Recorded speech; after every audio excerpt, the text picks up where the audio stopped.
Welcome to the Disciple Making Leader Podcast, your resource for exploring the world of disciple making and leadership within the church. Discover Jesus' strategy for raising up leaders, growing the church, and multiplying a movement. Let's jump into today's episode and explore the power of a disciple making leader. All right, well, welcome to episode 7 of the Disciple Making Leader. So excited about this 7th episode, and man, we've had some great conversations. My name, by the way, is Glenn Underhill. I am the executive director for Disciple First, a ministry that really just revolves around training people to look at the life and ministry of Jesus and how did Jesus do it, and could we shape and relook at how we do ministry His way. We coach, consult, and then we also do a lot of resourcing as well. So this is part of that resourcing piece is this podcast. I know my guest and the man that I have on here, a good friend for many years, who's recently written a book called The Disciple Making Leader, and we're walking through these episodes. So, Craig, why don't you quickly introduce yourself, and then we'll jump into today's episode. All right. How are you doing, Glenn? I'm good, Craig. Great to see you. Good to be here with you. And Craig Etheridge. I'm the lead pastor at Cross Creek Church in the Dallas-Fort Worth area. And just super excited about what we're talking about today, because we're really talking about how do we raise up leaders, and not just any kind of leader, but how do we raise up disciple-making leaders? You know, that's really the difference. You know, Glenn, we've talked about in previous episodes that, you know, there's the superstar leader, you know, the guy that, hey, I'm the secret sauce, you know, and we tend to want to have those people on our team because we're going to get maybe some quick results. Right. But the downside of that is, that type of leader typically does not multiply themselves. They kind of feel like they're the only ones who can do this particular thing. And so they may take you for a distance, but then they're going to hop off somewhere else, and then you're right back where you started from. What we really need are people that are disciple-making leaders that, yes, are competent, yes, are spirit-filled, yes, can do the job well, but can also aggregate, invest in and raise up a cadre of leaders around them that can multiply the ministry. And that's what we're sorely lacking. Yeah, and that's kind of what, like you just said, we've been unpacking for the last 6 episodes, which we'd encourage you to go back. You can listen to those on our existing podcasts and catch those episodes because it's really good. And I think that is at in a nutshell the essence of what we're really looking at, and not just saying, hey, what's a disciple making leader look like, but let's go back to Jesus. Right. This idea of, hey, Jesus is not only the greatest disciple maker, but He was also the greatest disciple making leader. Mm-hmm. And did He have a strategy? Did He have an approach? Did He have a method for making disciple making leaders? And we believe He did. And in fact, we even say the last 6 to 12 months of His ministry were really focused on leadership development pieces. Yeah. And so let's dive into today's podcast and jump right in, because I think there's some really good things to talk about, because as we're now kind of shifting into this more practical piece of it, why don't we start with we've talked about it in one episode, the pathway that Jesus had for making a disciple, but what's we've introduced this idea of the pipeline. What are those levels within a leadership pipeline that Jesus was also raising up this disciple-making leader to be? Yeah, thank you. What I'm going to give today, Glenn, is a 5-level leadership pipeline. This is kind of a typical pipeline for an average church. Sometimes you may not have 5 levels, right? If you're a church plant or you're a smaller church, you may not need all 5 levels at that point. You may be scaling up to that. Right. If you're a larger church, you may need more than 5. You know, it just kind of depends. So there's a scalability to this, but we're just going to start off with 5. Just as kind of a baseline, and that is simply that, you know, kind of at the bottom of the pipeline, or at maybe the initial stage of the pipeline, would be you need a self leader. A self leader is really a volunteer. This is somebody that, you know, they're not overseeing anybody; they're just leading themselves. And if you can't lead yourself, you certainly can't lead other people. And so we're going to actually do a deeper dive today on the self-leader. But above that self-leader then would be a team leader. This would be somebody who leads a team of 2 to 10, maybe a little bit more than that. But they are giving direction to a team of people to accomplish a ministry task. Then you have the leader of leaders. This leader of leaders, and we're going to do a whole episode just on that one, really oversees multiple team leads.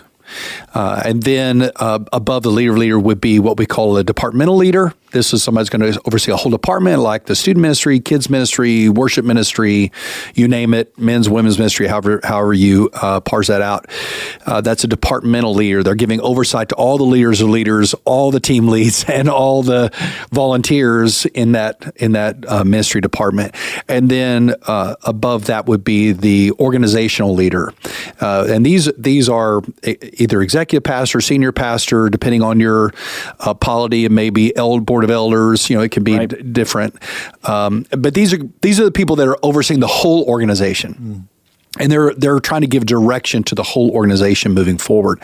And so, Glenn, those are the 5 levels of leadership. And of course, Mac Lake has done a great job writing resources. We're very appreciative. We were on his podcast not too long ago, and has really given a lot of great content on these. And so we recommend him as well. Absolutely. Well, let's take a deeper dive into this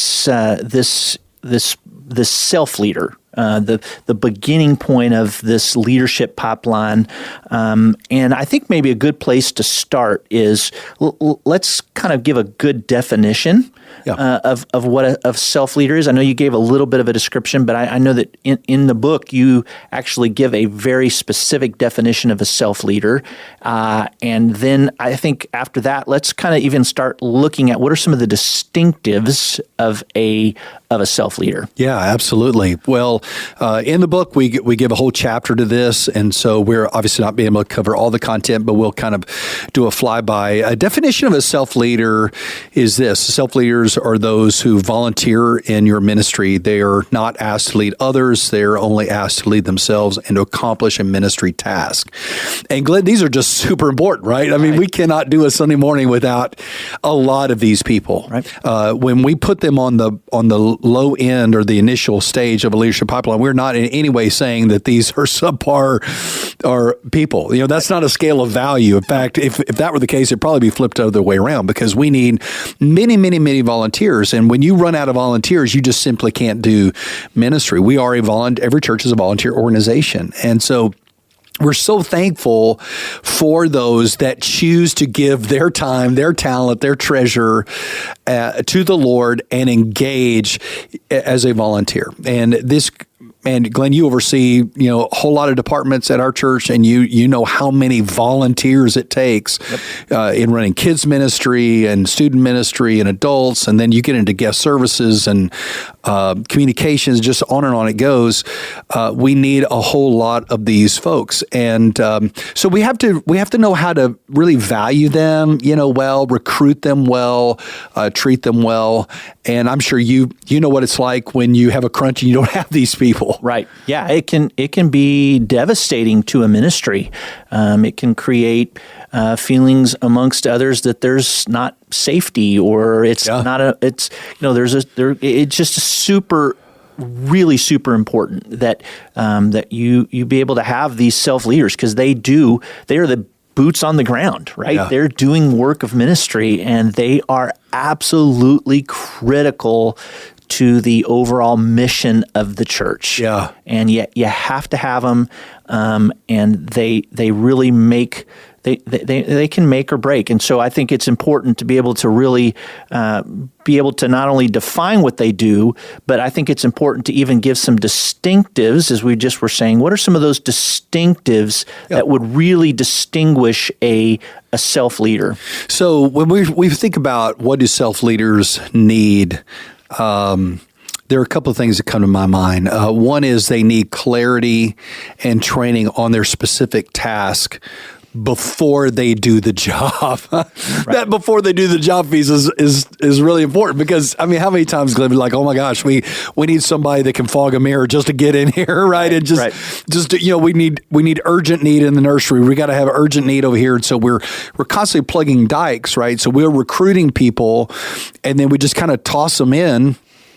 And we don't mean that in a negative way, but gosh, we don't really train them well beforehand. We don't really prepare them beforehand. They don't get a chance to observe, that type of thing. So they're just kind of learning as they go. And many times that could come across as, man, you don't really care about me. You know, I'm just here solving your problem. You're not really investing in me at all. I'm just filling a slot. Yeah, I'm just filling a slot. I'm a cog in the wheel, and I don't really matter.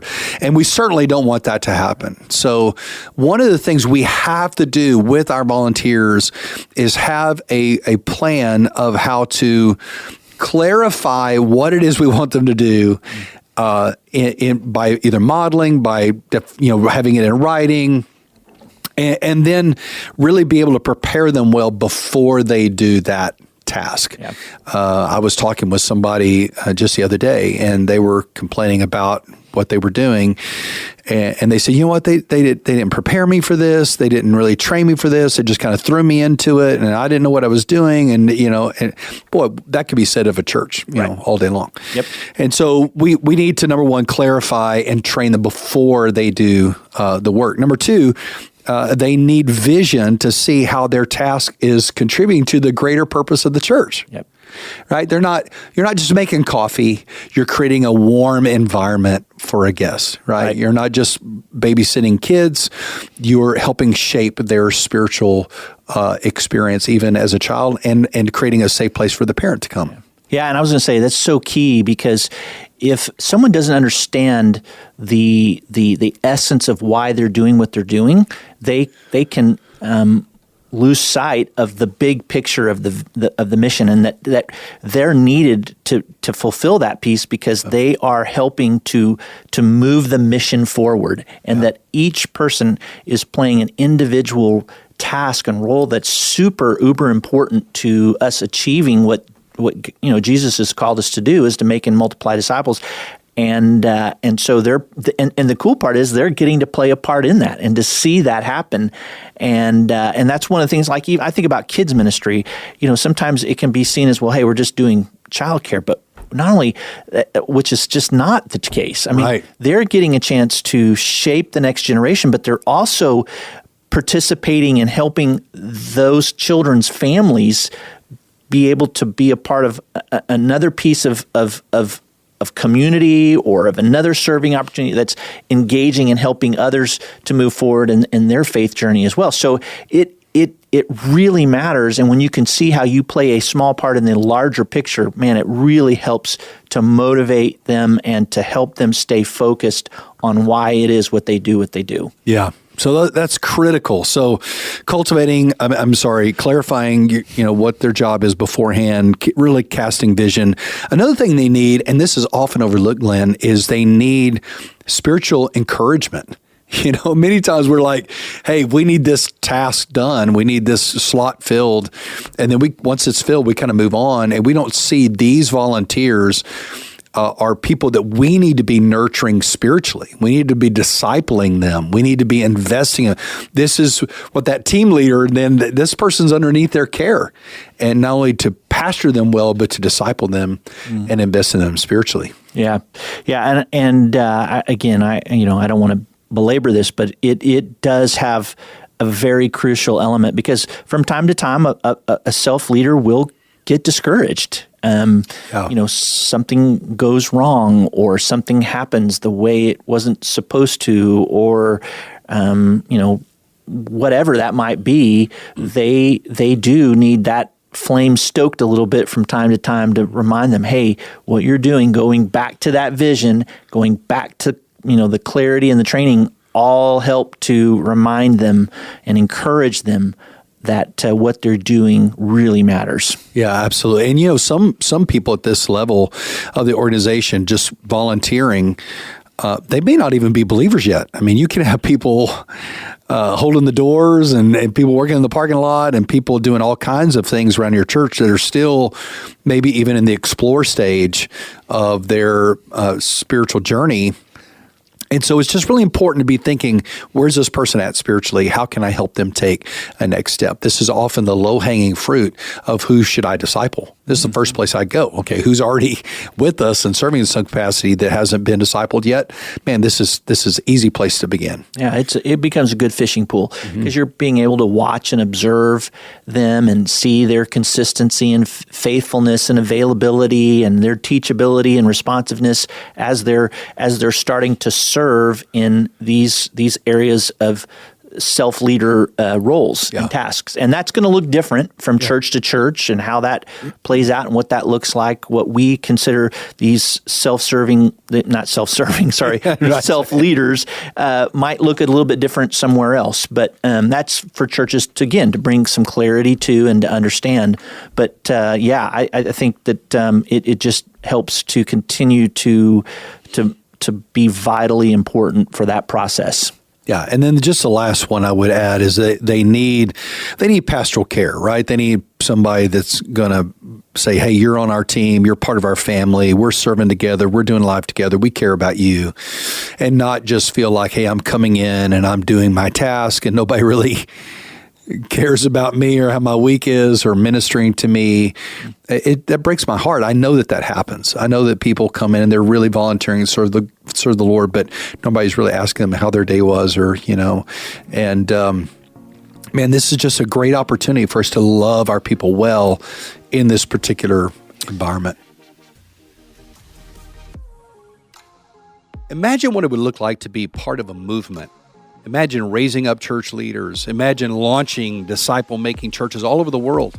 Imagine you being a part of growing God's kingdom far beyond your own city. Well, you don't have to imagine, it's happening, and you can get involved. The Cross Creek Network is a church planting network committed to planting disciple-making churches in cities like Las Vegas, New York, Montreal, Osaka, and entire regions like Asia, the Middle East, and Africa. If your heart's desire is to plant churches that make disciples and multiply, then join us. Together we can make a difference that lasts for eternity. To find out more, go to crosscreeknetwork.com. That's crosscreeknetwork.com. Yeah, it's interesting. I was having one of my one-on-one meetings with one of my direct reports. And we have a phenomenal kids pastor. And we were walking through this whole self-leader piece. And, he's got a notebook for every single one of his leaders. And it talks about the big picture and he does a great job of clarifying each specific task or whatever role that they may be playing as a self-leader in their part of the big picture. And he has, he does training, not only, he does a large training, but then he does some continual training throughout the year, and he does it through some creative means and through, different ways. It's just really good. And then, he's fabulous at casting great vision. They can see how their piece plays a part of the greater good of our kids ministry, as well as a mission as a whole, as a church. And he's dynamic at encouraging, and he does neat things. I mean, like his team writes letters to all of their volunteers throughout the year, handwritten notes. I mean, who doesn't want to get a handwritten note saying, hey, thank you for what you, but they labor over it, but it's making a difference. Hey, I've even gotten one of those notes. I know. And it's just saying, hey, thanks for being a part of this particular event or this particular project or this particular thing. And I am often, someone will come by and say something to me, or he'll send certain things, like if they're sick or they're ill, and he'll send them, a nice little treat or something along the way. But I'm constantly, people are telling me, man, I just feel like I am a part of an amazing team. I know what I'm supposed to be doing. We were in a lunch yesterday with one of his volunteers, and he was like, "Man, I love what I do, and this is my sweet spot." And he said, "This is what I'm meant to do." Yeah, and he's very really clear on what he's doing, and he feels cared for. Yeah. And he's giving. And what's interesting is when you look at his journey, he's moved up the pipeline in our kids ministry, but he started at that self-leader, but now he's on that core team, but how that's been brought through that. And I'm just like, wow. Such a cool thing. And it's a great picture of what we're talking about here.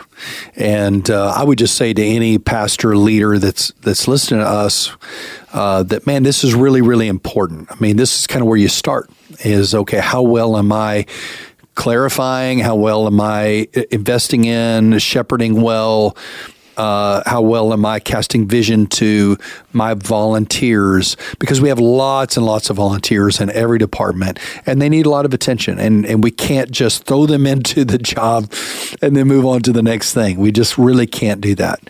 And so, and if you're doing, a lot of times they're doing that because the span of care, like I'm one person, I'm trying to oversee 30 teams. And so I just start plugging dikes. And so that really gets down to span of care and, what layers of your organization do you already have in place? So I would just say that these are the main needs or distinctives of a self-leader. And it's really cool to watch how Jesus does this, when we study the Gospels. Yeah. In fact, I think I know in the book you even kind of give some ways that Jesus actually was doing this as he was developing self-leaders. Yeah. In fact, I think you identify five things. So let's just real quickly walk through those five as a way to help introduce how did Jesus develop these self-leaders? Yeah, so we'll just go through them pretty quickly. But one thing Jesus did really well was he cultivated curiosity. And I go back to John 1:35-39 when, remember, Andrew and John are following Jesus. This is right in the early stages. John the Baptist just said, "Behold, the Lamb of God who takes away the sin of the world." These guys follow after Jesus. And he turns around to him and he asks them a question, "What do you want?" Right. They're like, "Well, where are you staying?" And he said, "Come and see." So this idea of come and see, come hang out, come check this out. He was cultivating curiosity. He was inviting them in. What a great way to recruit somebody. Mm-hmm. If you're working in the student area, to say, "Hey, man, you should come and see what's going on." I would use those words. Those are great words. Why don't you come and see that, man? God's moving. This is such a great, exciting place. We have so much fun.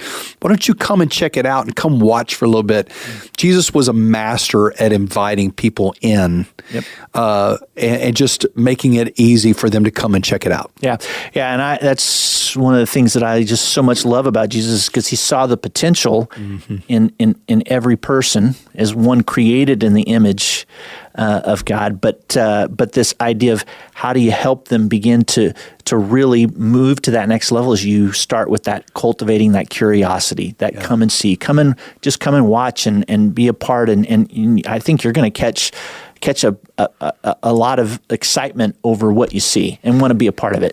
Glenn, recruiting based on guilt is not really that great. Yeah. Recruiting based on crisis is not even that great. Yeah. Well, and I think we fall into a trap in church, unfortunately, because we do. I mean, I think I say to my teams all the time, "Hey, recruiting is something where it's an ongoing a task, right? An ongoing thing, and we should never get to a spot where it's just, hey, there's nothing left to do, and I throw up, because then we're in a trouble place. Right. But I think this idea that just sending out messages saying, "Hey, we need volunteers," or this is what I loved about Jesus, is because he personalizes that invitation. And I think that is the best form for anybody who's moving them up. But especially here at the serving level, this self-leader is that personal invitation of saying, "Hey, I see you. I recognize something unique and special about you, and I think you could make a meaningful contribution. Come and see." Yeah. Not just an announcement in the program, not just a call for urgent need from the platform. A lot of guys go, "Well, I got to recruit from the platform." Well, I would say that's the lowest form of recruitment. Right. That's not how Jesus did it. Jesus did it, this personal invitation. So somebody may be hearing us saying, "Well, yeah, that's easy for you to say because you probably have a whole lot of people." But, I wouldn't even know where to begin. The only thing I can do is go from the platform. But I would start with, who do you already have and who do they know? Right. Start with, okay, I've got 5 people in the nursery. I need 10. Well, who do they know? Who are they in relationship with? And could you kind of run down that road and then have individual conversation with 2 or 3 people that they already know they're going to have relationship with them and say, hey, would you come and just check out what's happening here? We're so happy, casting vision the whole way.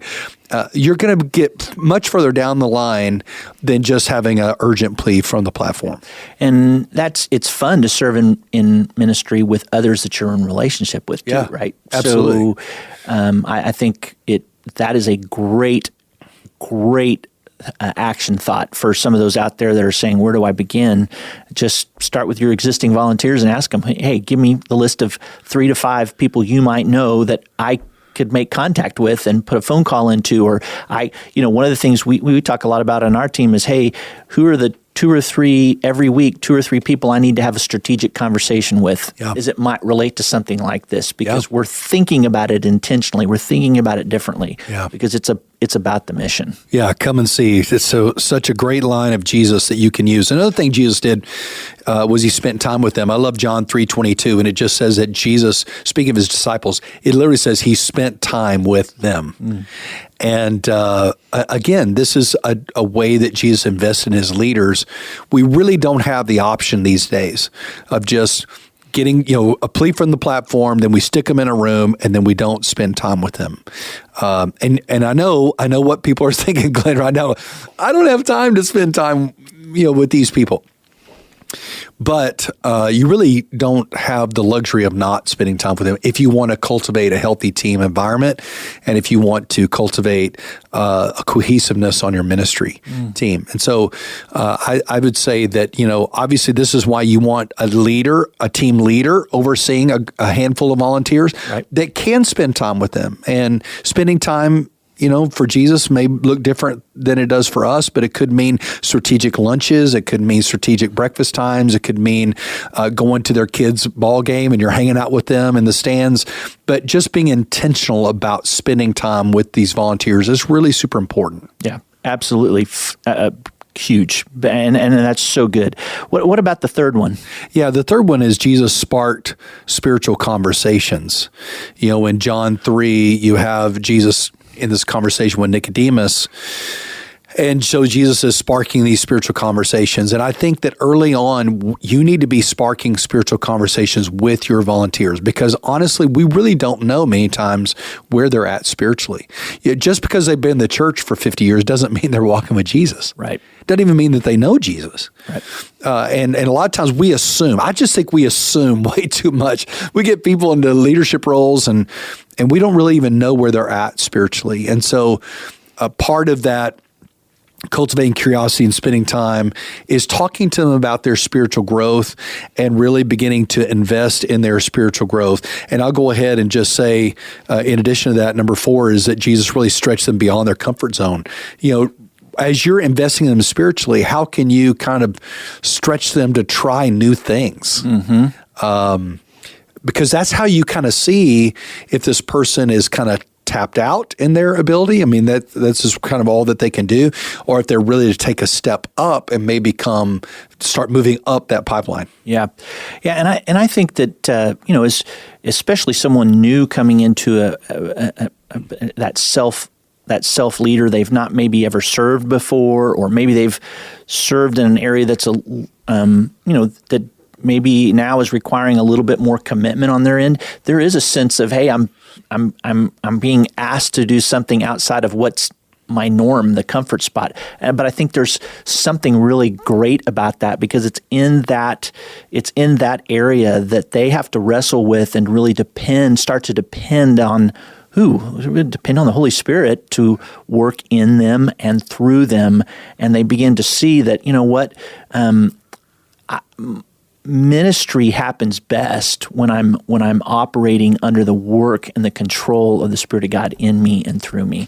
And it just, again, begins to cultivate opportunities for transformation and growth because they're getting to serve and to exercise dependency, to exercise faith, to exercise their spiritual gift, that spiritual muscle, and I think it brings about some really transformational touch points. Absolutely. And Glenn, think about how many great leaders in your church, in our church and other people's churches that are not moving up the pipeline, right? They're not emerging simply because we're not really looking at that volunteer as somebody, what else do they have that they can contribute? How else could they might contribute in a higher way?